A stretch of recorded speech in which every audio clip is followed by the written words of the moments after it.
caves, caves, and more caves. This is an Iowa explorer's delight.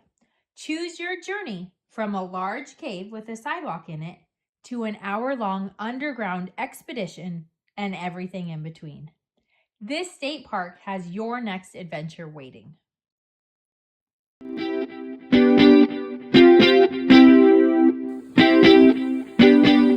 Are you dreaming of an adventure with your family, but the hurdles of planning a trip stand in your way? Let us take the guesswork out of it for you. From where to go and where to park, to what to expect and what to pack, we have you covered. Let us help you experience an outdoor adventure made easy. Maquoketa Caves State Park is one of our favorite parks in Iowa that we keep coming back to time and time again. The reason? It's just so fun.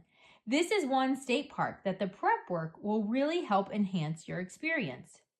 We will go through each of the different caves, what your suggested route may be, and the essentials of what to wear and pack. Maquoketa Caves State Park is located in Jackson County, just outside of Maquoketa, Iowa. When you pull into the park from the east and find the parking lot, you are essentially parking on top of one of the caves. From the parking lot, if you go left, we will call those the southern caves, and if you go right, we will call those the northern caves. The connector of the two sections is the largest cave in the park, Dancehall Cave. The southern caves are a bit more challenging and involve some crawling and muddy clothes. Generally, the caves to the north are a bit easier. We will start with the caves to the north and work our way to the south. From the parking lot, you will go to the right down the stairs. This will bring you to the mouth of Upper Dance Hall to the right and the Natural Bridge to your left. Hike under the Natural Bridge and to the right. We will hike the northern caves in a counterclockwise fashion. The caves or feature numbers that you see correlate with the DNR Maquoketa Caves State Park map. The first cave is a short hike from the Natural Bridge. This is Up and Down Cave. The name is what you should expect. You climb up, then down. This was a fun little cave that we were able to get our family of 5 into. Just past Up and Down Cave is Hernando's Hideaway. This cave involves lots of belly crawling, which is made more challenging by the rough cave floor. The fun of this cave is after all the crawling, it does open up at the end and you can gather 2 to 3 people to tell the stories of why you think Hernando was needing a hideaway. Twin Arch Cave can be found as you continue along the boardwalk. This has a domed roof about 20 feet wide. Be sure to scan the ceiling of this cave for fossils. You will enter this cave through one of the twin arches and you will exit out the other. Next up is Dugout Cave. This is just a shallow shelter with no real exploring to do here. My kids always want to go to it just for the fact of saying they did every cave. Otherwise, we would skip it. The farthest cave to the north is Wide Mouth Cave.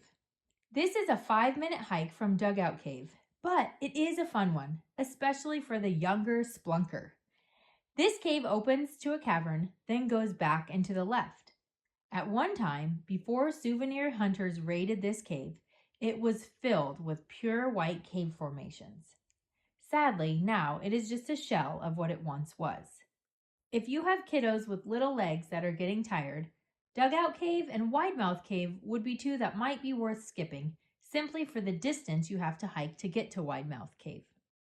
If you want to hit Match and Window Caves, you will have to hike back past Dugout Cave and hop across Raccoon Creek. There are stones that you can hop across to keep your feet dry. After a hike up some boardwalk steps, you will find Match Cave. This one is a belly crawler that is about 30 feet long. If you have little ones that are wanting to discover a cave, this would be a good one. Window Cave is another fun little cave for beginners. My kids like to see the window, then crawl out through their own exit. Match and Window Cave are smaller and would be worth skipping as well if you are crunched on time or have more advanced and adventurous explorers. From Window Cave, you have made the northern loop and are ready to hit the southern loop. When entering from the northern or upper dance hall entrance, it starts as a low ceiling, but opens up and allows you to walk easily. Dancehall Cave is the most accessible and largest of the caves. It has lights throughout, and the path is almost entirely a cement walkway. Between the upper and middle entrance is Bat Passage. This is approximately 75 feet. Be prepared for mud and water in this one. The access is just off the sidewalk, but several feet off the ground. The passage ends in a puddle, but overlooks another section of Dancehall Cave. Be sure to have someone from your group go around and take a picture from the sidewalk. The opening is too high off the ground to jump, so you will have to go back and retrace your steps. From Bat Passage, you can continue toward the Middle Dancehall entrance. Middle Dancehall is a sinkhole which divided up the once long cave into two different sections. This area is now used for another entrance to the caves, and you are now on the southern side of the parking lot. As you continue on through Dancehall Cave, you are now exiting Lower Dancehall Cave. This area once held grand dances, hence the name. The kids like to play around in this area, and a backlit picture is always neat. Now for the southern loop. If you only have a short amount of time and adventurous kids, this is the route to do. We like to do the southern loop in a clockwise motion.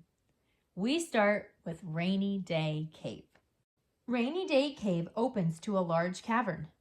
In the back right, there is an opening where the spring flows out. If you are willing to get your feet wet or want to attempt hopping rock to rock, you can find a smaller room by going up the spring.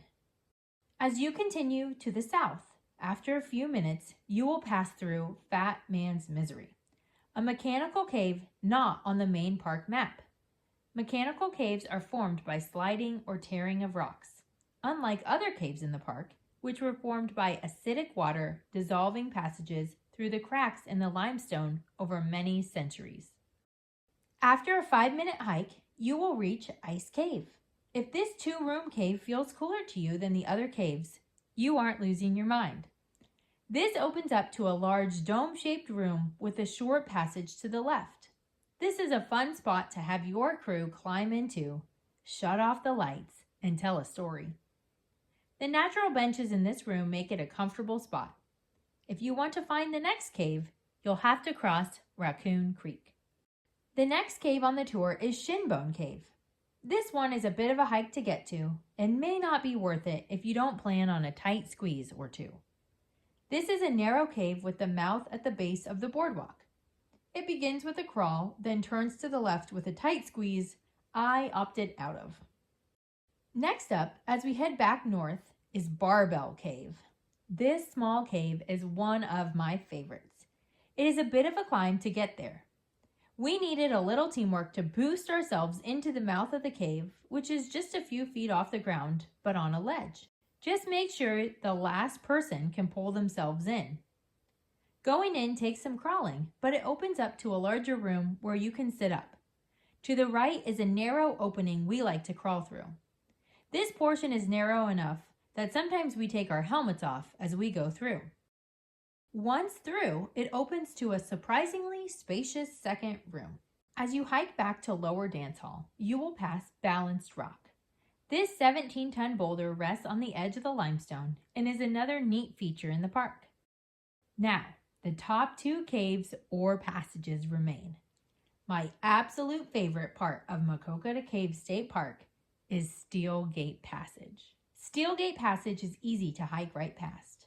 If you are coming down the stairs of Middle Dancehall Cave entrance, it is toward your left, tucked in the back corner. I like to do this one toward the end of the trip, especially with new spelunkers, so they have gotten used to the tight quarters and made any necessary gear adjustments. Steel Gate Passage is the most difficult cave and takes about an hour to complete at just over 500 feet. This is a wet and muddy cave and not for the faint of heart. But the views are spectacular, especially the flowstones. This passage is not as popular because of its difficulty. With the jagged stones and a few drops, we chose to have the girls sit this one out. This is a leg workout, and I suggest you have at least one partner with you and backup lights. The mouth of Steel Gate is a few feet off the ground. This passage starts out as a crawling cave where you have to avoid some wet spots. It opens up after a bit and you can easily stand. You will reach a section of the passage where you need to be very careful of your footwork. There is an opening that your foot or a small child could slide into. Hence the reason we didn't bring our younger girls on this one. After a few tight squeezes, you will reach an 8 to 10 foot wall. We carefully climb it with some teamwork, but the slippery rock does not make it easy. Past the rock wall, a few more tight squeezes remain before you reach the back of the cave. You will know you are in the back of the cave when you hit the clay-like mud and see a shelf about 4 feet high. And now it is time to turn back and maneuver the passageway again. The last cave of the park is Wye Cave, and another one of my favorites. This one is an anomaly from the other caves, both in location and feel. Wye Cave is located up near the overflow parking off the main road. You will find the sign and trail by hiking past Shelter A. From the shelter, it is only a minute or two hike to the entrance of the cave. To enter the cave, you climb 8 feet straight down into an enormous sinkhole. The cave is higher in the park than all the others and opens up to the largest cavern. I would describe this cave as climbing down a rocky hillside, which may explain why the kids love it so much. Once to the bottom, we take a dimly lit picture and call it good. The cavern continues on to the left, but it is known to be a tricky one, and for that reason, we have never attempted it. During a rainstorm, the water naturally flows down and through Wye Cave. Therefore, you should avoid it during those times for your safety. Woo! We just threw a lot of information at you. In short, here are our top 5 favorite caves for the adventurous spelunkers. Number 5, Up and Down Cave. Number 4, Bat Passage. Number 3, Barbell Cave. Number 2, Wye Cave. And number 1, Steel Gate Passage. Looking for a little less laundry and bruises? Here are our top 5 favorite caves for the junior or senior spelunkers. Number 5, Window Cave. Number 4, Wide Mouth Cave.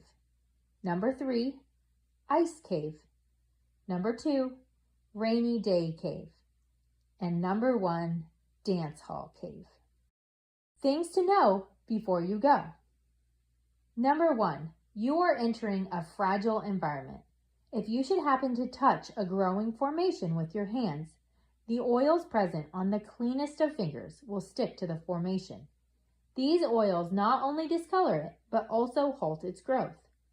The deposits from calcite-filled water simply will not stick to an oily surface. Stalactites cling tight to the ceiling, and stalagmites grow from the ground. These both grow at the rate of about 1 inch every 100 years. Many have been broken or stolen. Let's set a better example. Number 2, caves are cool. Most of the caves are 45 to 55 degrees Fahrenheit, so this can be a great trip anytime throughout the year. Number 3, avoid the weekends. If at all possible, avoid the weekends as the park can get crowded and parking can become a challenge. There is very limited parking along the main road, but the overflow parking is found up the hill closer to Wye Cave. Number 4, always cave with another person. You never know what may happen, so it's best to always have a partner to go spelunking with. Plus, it's just more fun to have someone to share it with. Number 5, bring the right gear. Gear can be broken down into what you should wear and what you should pack.